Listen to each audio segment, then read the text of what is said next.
అందరికీ నమస్కారం. రాజకీయాలలో కోవర్టు అనే పదం మనం అప్పుడప్పుడు వింటాం. అంటే ఒక పార్టీలో ఉండి వేరొక వ్యక్తికి రహస్యంగా తెలియకుండా సమాచారం మొత్తం కూడా సేకరించి పంపుతూ ఉంటారు. సో అలాంటి వ్యక్తుల్ని రాజకీయాల్లో కోవర్ట్ అంటాం. దొరికినప్పుడు తరిమేస్తారు. అదంతా మనకు తెలిసిన విషయమే. ఇప్పుడు ఎందుకు మాట్లాడుకోవాల్సి వచ్చిందంటే, సొంత చెల్లి మీద జగన్మోహన్ రెడ్డి ఇదే కోవర్టు ప్రయోగాన్ని చేశాడు. ఆళ్ల రామకృష్ణారెడ్డి కాంగ్రెస్ పార్టీలోకి, అది కూడా షర్మిల పంచాన చేరటం అనేది కోవర్టు రాజకీయంలో ఒక భాగం. అసలు షర్మిల వెనక ఎవరున్నారు, అక్కడ ఏం జరుగుతుంది, ఏ లక్ష్యంతో షర్మిల ఏపీ పీసీసీ పగ్గాలు చేపట్టింది వంటి విషయాలు తెలుసుకోవాలి అంటే జగన్మోహన్ రెడ్డి మనిషి అక్కడ ఉండాలి. వేరొక వ్యక్తిని అయితే షర్మిల నమ్మే పరిస్థితి లేదు, కొంచెం దూరంగానే ఉంచుతుంది. అదే ఆళ్ల రామకృష్ణారెడ్డి అయితే ఆ కుటుంబంతో సత్సంబంధాలు ఉన్న వ్యక్తి, వ్యక్తిగతంగా షర్మిలతో కూడా సత్సంబంధాలు ఉన్న వ్యక్తి. కాబట్టి అనుమానం రాదని చెప్పి ఆళ్ల రామకృష్ణారెడ్డిని ప్రయోగించాడు. అయితే ప్రయోగం సక్సెస్ అయిందా ఫెయిల్ అయిందా అనేది తర్వాత తెలుస్తుంది. ఎందుకనంటే రెడ్ హ్యాండెడ్గా దొరికితే షర్మిల తరిమేస్తే వచ్చేసాడా, లేదా తను కావాల్సిన సమాచారం మొత్తం సేకరించేసుకున్నాడు కాబట్టి గుట్టు చప్పుడు కాకుండా వచ్చేసాడా అనేది తేలితేనే కానీ విషయం తెలీదు. ఖచ్చితంగా ఈ విషయం మీద అయితే భవిష్యత్తులో షర్మిల అయితే స్పందించకుండా ఉండదు. ఈ కోవర్ట్ రాజకీయం గురించి ఖచ్చితంగా మాట్లాడుతుంది. నీ కోవర్టులు చాలామంది నా దగ్గరకు వచ్చారని చెప్పి షర్మిల మాట్లాడే అవకాశం అయితే లేకపోలేదు. మరి ఎందుకు జగన్మోహన్ రెడ్డి కోవర్టు రాజకీయం చేశాడు? సొంత చెల్లి మీద కూడా జగన్మోహన్ రెడ్డి ఒక కోవర్టును ప్రయోగించాడు అంటే ఆషామాషి వ్యవహారం కాదు.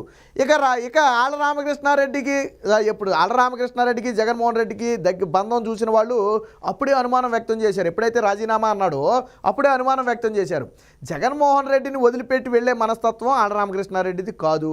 అందులోనూ ఇప్పుడు ఏమీ లేని షర్మిల పార్టీలోకి వెళుతున్నాడు అంటే ఎక్కడో తేడా కొడుతుంది, నమ్మబుద్ధి కావటం లేదని ఆ రోజే చెప్పారు.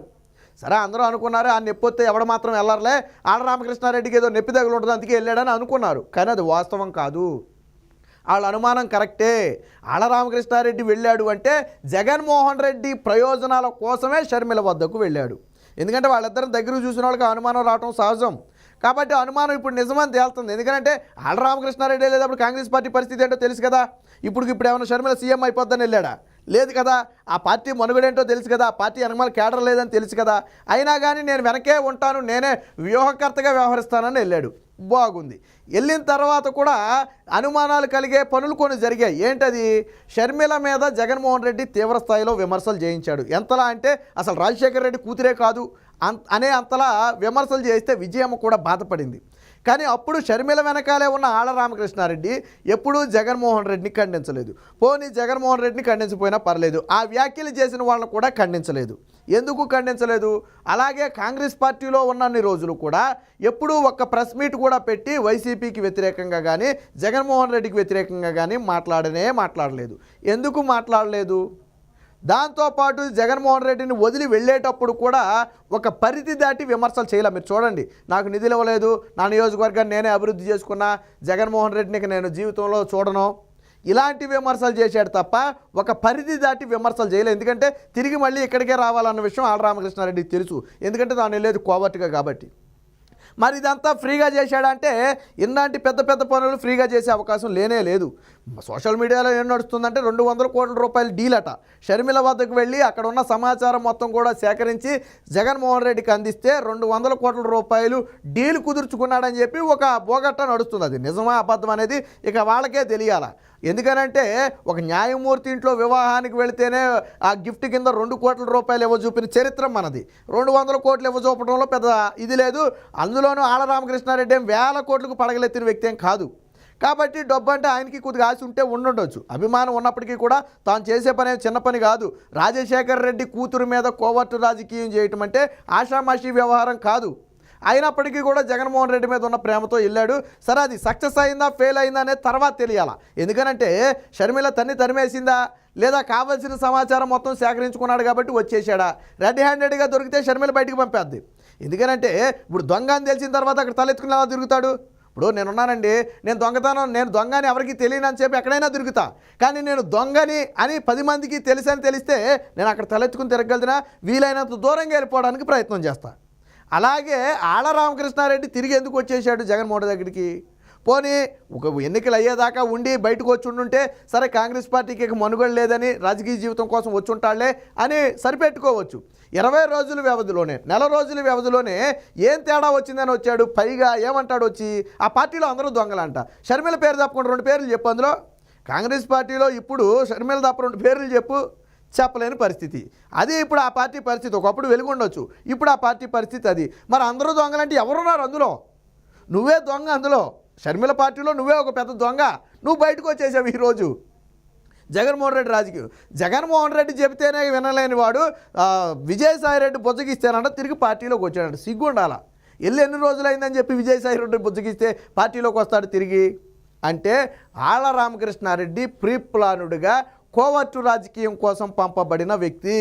జగన్మోహన్ రెడ్డి నీచ రాజకీయం ఎలా ఉంటుందంటే చివరికి సొంత చెల్లి మీద కూడా కోవర్టు రాజకీయానికి ప్రయోగించాడు. అంటే ఈయన ఇంటెన్షన్ ఒకటే. అసలు ఎందుకు ఏపీపీసీసీ పగ్గాలు చేపట్టింది? దీని వెనక చంద్రబాబు ఉన్నాడా, పవన్ కళ్యాణ్ ఉన్నాడా, లేదా ఇంకొక వ్యక్తి ఉన్నారా? ఎలాంటి వ్యూహాలు పన్నుతున్నారు? నన్ను ఎలా దెబ్బ కొట్టాలనుకుంటున్నారు? షర్మిల ప్రసంగాల వెనక ఎవరున్నారు? ఇవన్నీ తెలియాలంటే తన మనిషి ఒకళ్ళు ఉండాలనే ఉద్దేశంతోనే ఆళ్ల రామకృష్ణారెడ్డిని పంపాడు. కాకపోతే ప్రయోగం దాదాపుగా వికటించిందనే చెప్తున్నారు. ఎందుకంటే ఇంత షార్ట్ టర్మ్లో వెనక్కి వచ్చేసాడంటే అసలు పండుగ అంతా ముందుంది, అసలు ఎన్నికలు అనేవి ముందున్నాయి. ఇంకా ఇప్పటి నుంచి అసలు రాజకీయం ప్రారంభం అవుద్ది. కానీ ఇప్పుడే వెనక్కి వచ్చేసాడు అంటే ఖచ్చితంగా రెడ్ హ్యాండెడ్గా షర్మిలకు దొరికిపోయాడు. అక్కడ సమాచారం మొత్తం కూడా జగన్మోహన్ రెడ్డికి చేరవేస్తున్న సమయంలో ఆధారాలతో సహా రెడ్ హ్యాండెడ్గా పట్టుకుంది. కాబట్టి ఇక అక్కడ తలెత్తుకోలేక ఆళ్ల రామకృష్ణారెడ్డి తిరిగి వెనక్కి వచ్చేసాడనేది ప్రధాన వాదన. ఈ విషయం ఖచ్చితంగా రేపో ఎల్లుండో షర్మిలే తన నోటితో బయట పెడద్ది. కోవర్టు రాజకీయం వెనక ఎవరున్నారు, ఎవరు పంపారు, దీని వెనక ఎన్ని వందల కోట్లు డీల్ జరిగింది అనేది షర్మిలకి ఏం తెలియకుండా ఉండదు. మొత్తం తీగలాగితే మొత్తం డొంకంతా కుదురుద్ది అన్నట్టు ఆళ్ల రామకృష్ణారెడ్డి వెనక ఉన్నది ఎవరనేది మొత్తం అందరికీ తెలుసు. అందులోనూ వైసీపీ నేతలు చూడండి, సాధారణంగా ఒక వ్యక్తి ఇట్టే వెళ్ళి అట్ట వచ్చేస్తూ ఒప్పుకోరు. నువ్వు ఎందుకు వెళ్ళావు, ఎందుకు వస్తున్నావు, మా పార్టీలోకి రావద్దు అంటారు. కానీ ఎప్పుడైతే ఆళ్ల రామకృష్ణారెడ్డి వెనక్కి వస్తున్నాడు అన్నారో అందరూ ఘన స్వాగతాలు పలుకుతున్నారు. ఒకళ్ళు కూడా ఎందుకు వెళ్ళావు, ఎందుకు వస్తున్నావు, ఇది ఏమైనా ఆటలుగా ఉందా, నువ్వు మా పార్టీలోకి వద్దని ఒకడు కూడా మాట్లాడట్లేదు. అంటే అర్థం ఏంటి?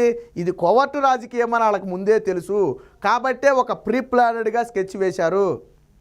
మరి కావాల్సిన సమాచారం వచ్చిందా లేదనేది మనకైతే తెలియదు. కానీ జగన్మోహన్ రెడ్డి ఇంతకంటే దిగజారడు అనుకున్న ప్రతిసారి కూడా నేను ఇంకా దిగజారుతానని చెప్పి నిరూపించుకుంటూనే ఉన్నాడు.